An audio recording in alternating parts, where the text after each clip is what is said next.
today we are joined by Confidence Seleme on the Confidence Booster. Good morning, Confidence. How are you? Good morning, Sotho. I'm doing very well, and yourself? I'm good. Wonderful. So, what are we talking about today? So today's topic, I've titled it, It's Time. It's time. About 2 weeks ago, I met up with an old friend of mine, Nusi Gazi. And he's just started his own podcast, and he called me up for a chat. And, we had a good time. We laughed. We shared some pills. And afterwards, I asked him, why now? Why this idea? And what made you, actually start this podcast? And he said it's an idea that he had been walking around with for many years and years. And December 2020, he contracted COVID. Okay. And it was the hectic kind. He was on his deathbed, literally. He thought he wasn't going to make it. And one of the things that he was thinking about on his deathbed was how he was going to go and leave this world with so many ideas and so many dreams. And one of the dreams he had was doing a podcast, his own podcast. By the mercy of God, he recovered, and 2 days after making full recovery, he went to the shop and he bought equipment to start doing his podcast. And when I was talking to him about it, he said, none of us are guaranteed time.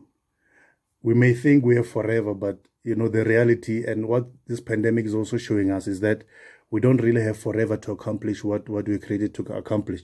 And after we had the chat, he shared a quote with me. The quote is by Bishop Rosie O'Neill. And it said, procrastination is the arrogant assumption that God owes you another chance to do tomorrow what he gave you the chance to do today. So we have the opportunity today. We have so much time. We have so much talent. And there's things that we want to do. But so many of us are procrastinating. And I want us to do some reflecting today. And there are 3 points I want us to reflect on. Number one, I want us to reflect on the point that says, what ideas and dreams are you carrying? So it's more of a question. What ideas and dreams are you carrying? Maybe you've always wanted to write a book. Maybe you wanted to start a business or go in a particular course. Maybe you wanted to learn a new skill. Maybe you wanted to change careers, grow spiritually. There's a famous metaphor or story by the late Dr. Miles Monroe. And, it's something that I always carry with me. He said, the richest place or the wealthiest place in the world is not the gold mines of South Africa. The graveyard. The richest place is the graveyard. It's not the oil fields of Iraq. It's the graveyard, because people go there with songs they never sang, dreams they never manifested, books they never wrote, businesses they never started. And we have to ask ourselves, if we were to go today, how much would you go with to the graveyard? And the question has to be zero. We have to rob the graveyard. We have to go there empty. So number one, ask yourself, what ideas and dreams are you carrying? And if you go today, would they go with you, or have you started manifesting those dreams and ideas? Number two, we have to ask ourselves, what steps can we take today to get closer to accomplishing our dreams? No matter how big or small the vision, there are dreams that you can take today, whether it's a small step or a big step. Maybe you want to start a business. What practical steps can you take? Is it doing the market research? Is it registering the business? Is it finding suitable business partners or funders? But that one small step. That one small step gets you closer. If you take the step today, it means that you are closer to it than you were yesterday. And there's something I heard about this island called Someday Island. And if you look at the map, you won't find it, but a lot of people live on Someday Island. Someday I will register my business. Someday I will enroll for that course. Someday I will, and it leaves a lot of people living in the shoulda, coulda, woulda mentality, And we have to really vacate Someday Island, because that's where a lot of dreams die. If you ask a lot of much older people, what they really wanted to do with their lives, they'll tell you about, I procrastinated. I said, what, I'm going to do it when I'm 40. 40 came and I said, I'm going to do it when I'm 50. 50 came and now I'm 75, I'm 80 years old and I didn't do it. So we have to vacate Someday Island if we are going to be successful and achieve the things we're created to achieve. With my friend Nusi, his step was to go out there and buy the equipment. And I was asking about, what kind of investment did you have? I thought, you had to spend hundreds of thousands. And he actually said, you know what, I decided to start small. I don't have to start big. I can start small, but it's a step that I'm taking today to make sure that tomorrow, you know, I can get to stages and platforms that are much bigger. But I had to take the step today so that I can reach there. And, you know, you don't have to start big. You just have to start thinking big. You just have to start.